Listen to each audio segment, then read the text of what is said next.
Η τηλεφωνική μας γραμμή είναι ο κύριος Κασιμάτης. Να τον ευχαριστήσουμε θερμά για την άμεση ανταπόκριση. Καλησπέρα σας. Ευχαριστούμε θερμά για τη συμμετοχή σας στην εκπομπή μας. Καλησπέρα κύριε Τράδη, και εγώ ευχαριστώ για την πρόσκληση. Να ξεκινήσουμε. Πράγματι, όπως περιγράψατε, τις τελευταίες μέρες υπάρχει το ενδιαφέρον πράγματι έχει επικεντρωθεί στα ζητήματα του Δήμου και της αυτοδιοίκησης γενικότερα.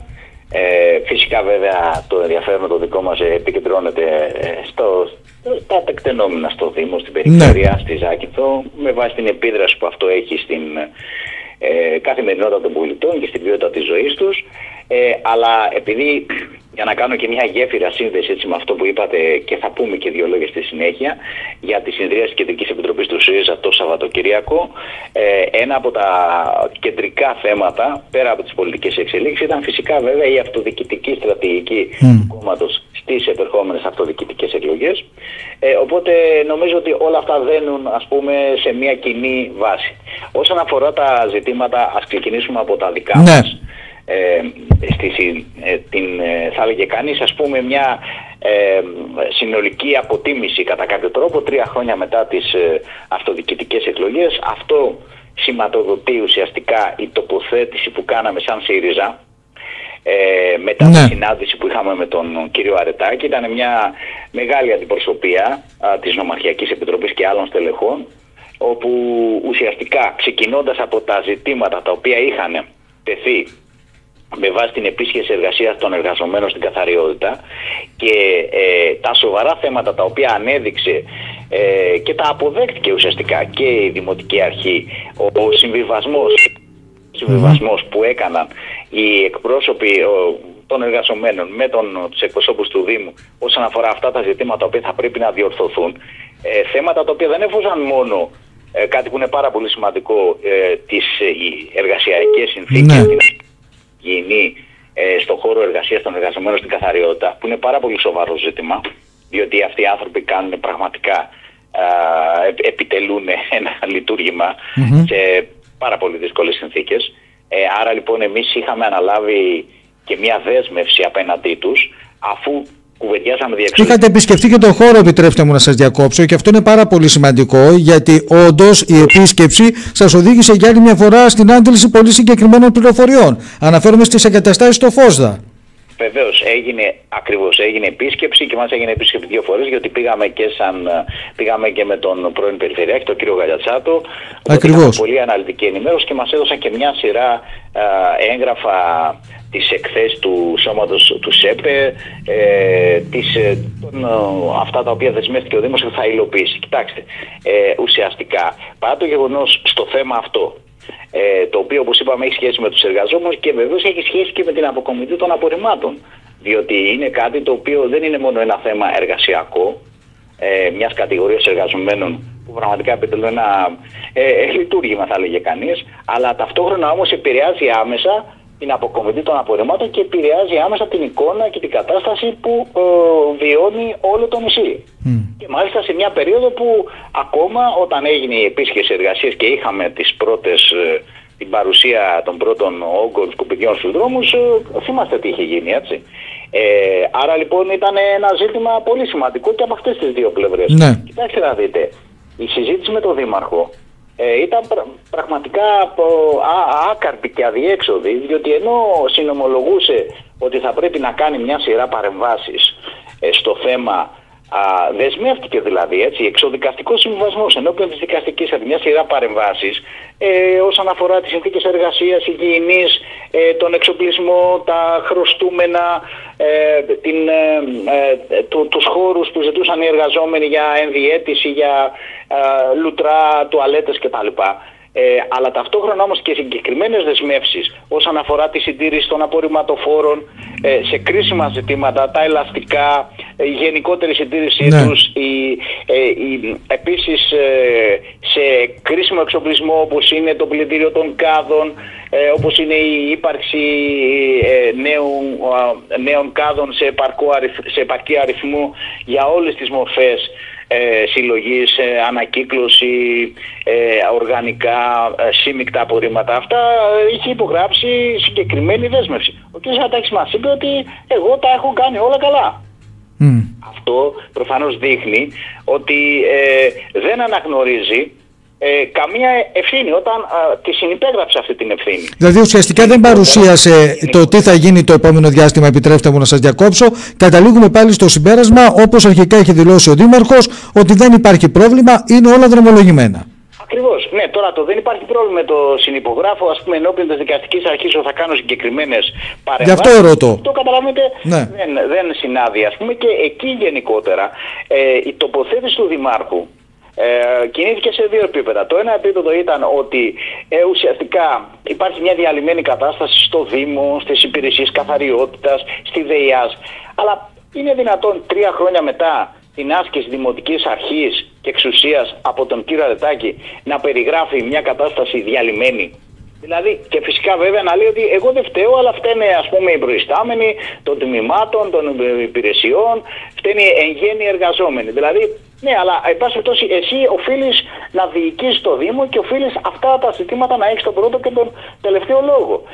Ουσιαστικά δηλαδή 3 χρόνια μετά ο κ. Αρετάκης εμφανίζεται να κάνει αντιπολίτευση στον εαυτό του. Δηλαδή μιλάει όπως μιλούσε όταν ανέλαβε.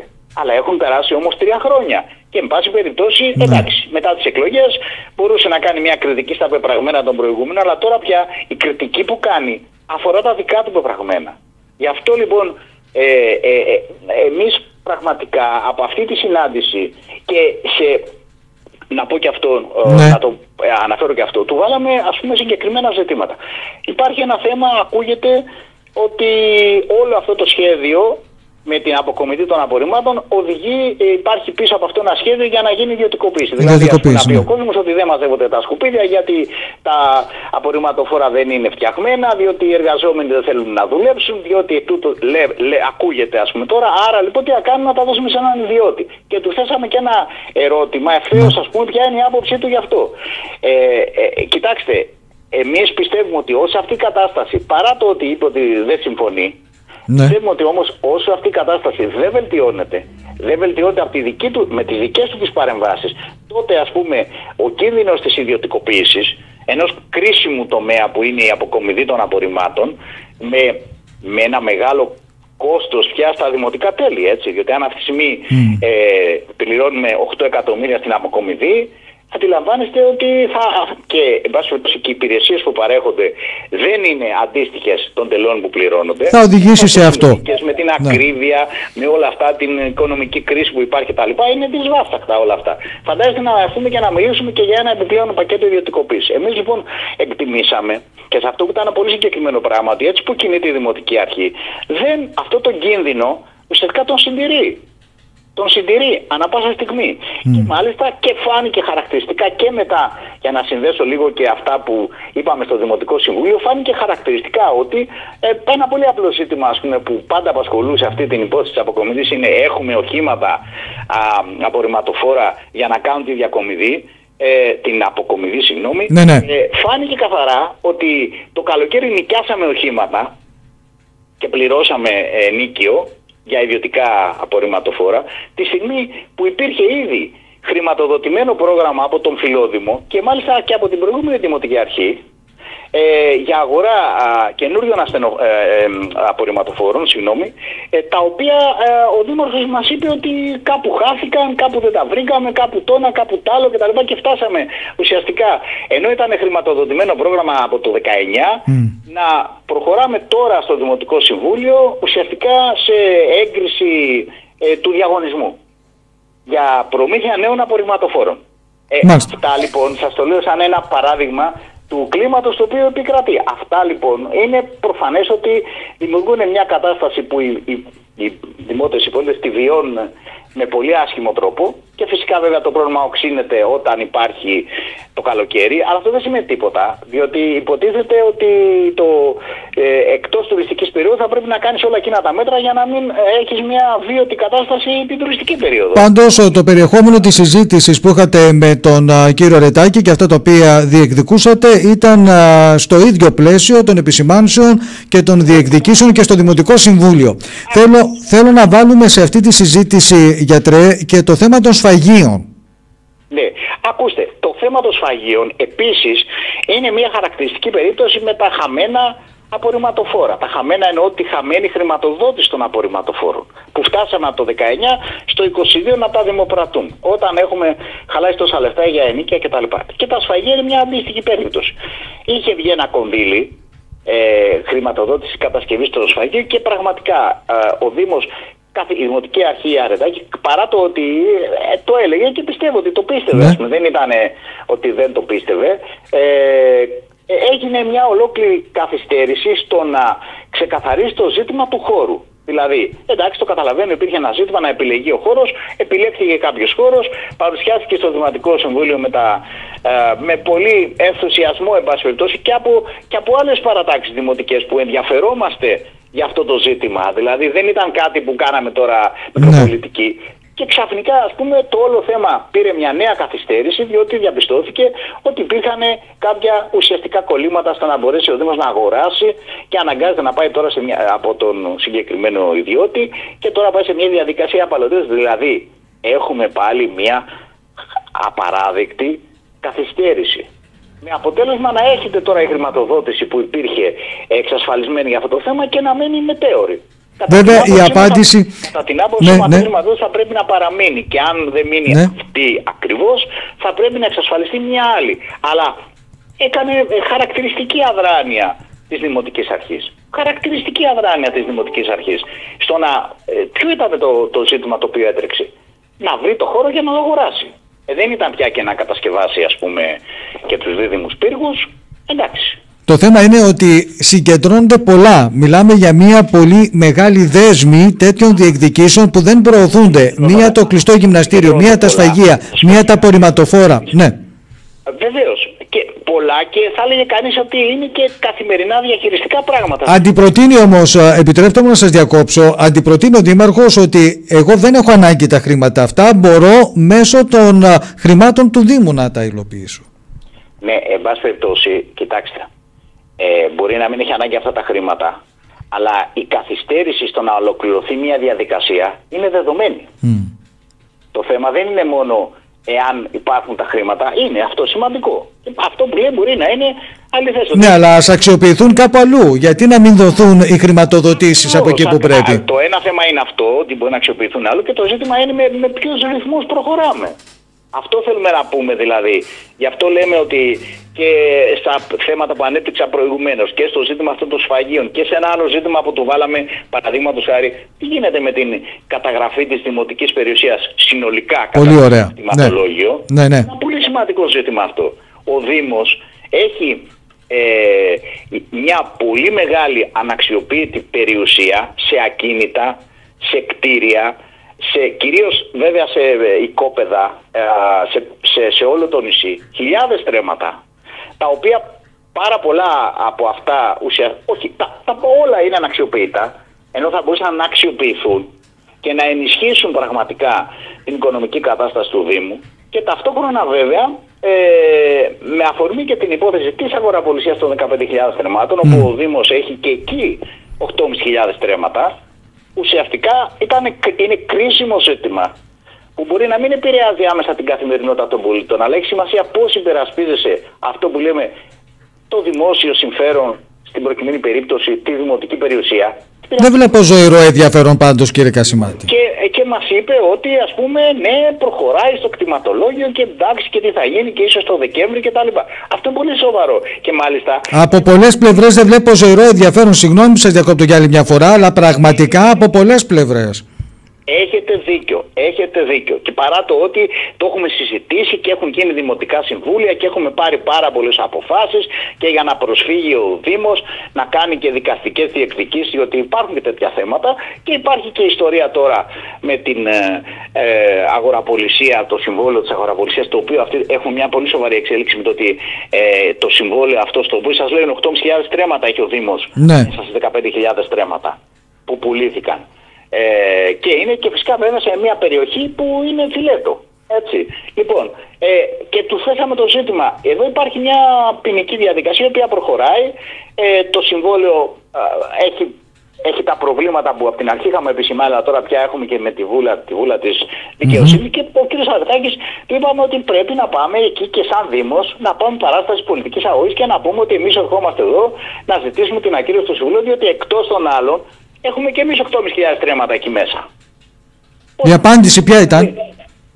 Κοιτάξτε, αυτό που εμείς διείδαμε ήταν ότι εντάξει, γενικώς ναι, κάτι θα κάνουμε, αλλά εμείς εκτιμήσαμε μετά από όλη αυτή τη συζήτηση, γι' αυτό είναι και ο τίτλος έτσι και του δελτίου τύπου, ότι ουσιαστικά δεν πρόκειται να προχωρήσει τίποτα από όλα αυτά. Είναι πολύ μεγάλες οι ευθύνες πια του Δημάρχου και δεν μπορεί να λέει ότι κάποιοι παλιότεροι δήμαρχοι, δημοτικές αρχές είχαν αφήσει διαμερίσματα ή άλλα κίνητα του Δήμου ανεκμετάλλευτα ή εγκαταλελειμμένα. Ναι, σωστό είναι αυτό που λέει. Αυτός τι κάνει μετά από 3 χρόνια. Θέλω να κλείσουμε αυτόν τον κύκλο της συζήτησης με τον τίτλο που είπατε, γιατί λέτε ότι οι αιμονές και τα διέξοδα του Δημάρχου Αρετάκη είναι δεδομένα. Τέλος χρόνου. Τι σημαίνει το τέλος χρόνου, κυρία Κασιμάτη? Το τέλος χρόνου, φυσικά βέβαια, το τέλος μιας θητείας της Δημοτικής Αρχής έρχεται όταν ολοκληρώνεται αυτή η θητεία. Ναι.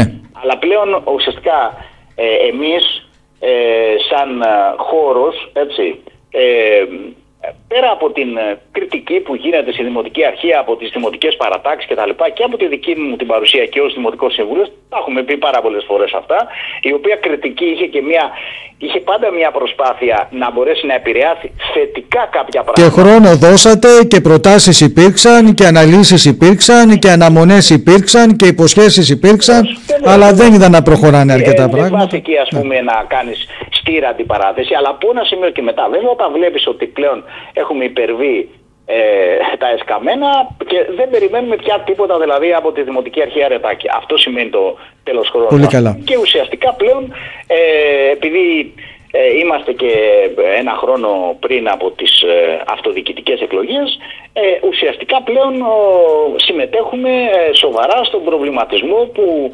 αναπτύσσεται για μια εναλλακτική πρόταση για την αυτοδιοίκηση. Και αυτό μάλιστα ήταν και το αντικείμενο, ένας βασικό σημείο, ας πούμε, που συζητήθηκε και στην Κεντρική Επιτροπή του ΣΥΡΙΖΑ, διότι τα φαινόμενα τα οποία διαπιστώνουμε στον χώρο της αυτοδιοίκησης που έχουν σχέση με την κυβερνητική πολιτική, λίγο πολύ είναι κοινά. Μπορεί από Δήμο σε Δήμο να έχουμε, αλλού να έχουμε τα σφαγεία, αλλού να έχουμε τα σκουπίδια, αλλού να έχουμε δεν ξέρω εγώ τι είναι το αποχετευτικό.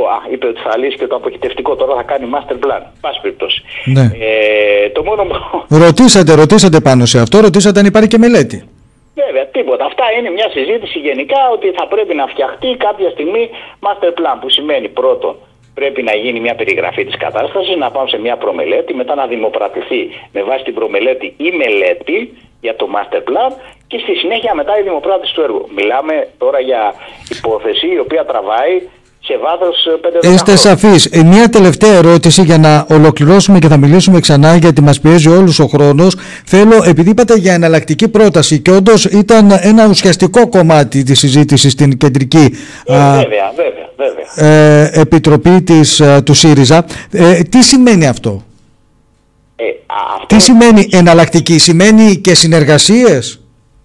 Κοιτάξτε, θα σας πω λίγο το γενικό πολιτικό πλαίσιο, το οποίο βέβαια εννοείται ότι με αυτονομία ο χώρος αυτοδιοίκησης και οι άνθρωποι που κινούνται στον αυτοδιοικητικό χώρο, έτσι, δηλαδή θα λειτουργήσουν και θα διαμορφώσουν όρους και προϋποθέσεις. Κοιτάξτε, η δική μας η σκέψη και για τη Ζάκυνθο, για να μην λέω το γενικό πλαίσιο, που μπορεί να μην έχει τόσο πολύ ενδιαφέρον, είναι ας πούμε να γίνει μια ευρύτερη συσπήρωση δυνάμεων, διότι τα προβλήματα είναι πολλά και πράγματι χρειάζεται αυτό, δυνάμεων που και μέσα στο Δημοτικό Συμβούλιο έχουν το προηγούμενο διάστημα μια κοινή συμπόρευση σε θέματα μικρότερα ή μεγαλύτερα, με αποτέλεσμα μέσα από αυτή την συνάντηση να δημιουργηθεί ένα καινούριο δημοτικό σχήμα, το οποίο φυσικά να διεκδικήσει τις εκλογές σε ένα χρόνο. Αυτή είναι η δική μας κατεύθυνση και τουλάχιστον και εμείς πια ως Δημοτική Παράταξη σε αυτό το σχέδιο κινούμαστε. Έτσι. Φυσικά βέβαια, όπως καταλαβαίνετε, αυτό δεν εξαρτάται μόνο από εμάς. Υπάρχουν το προηγούμενο διάστημα συγκλήσεις με άλλες δημοτικές παρατάξεις, με την παράταξη του κ. Αρμένη, με την επανεκκίνηση σε διάφορα θέματα, μικρότερα ή μεγαλύτερα, κοινά ψηφίσματα, κοινές τοποθετήσεις, γιατί πάντα προσπαθούσαμε... Αλλά σε χρόνους που δεν ήταν μπροστά μας οι εκλογές. Θα δούμε αν θα διατηρηθούν όλα αυτά.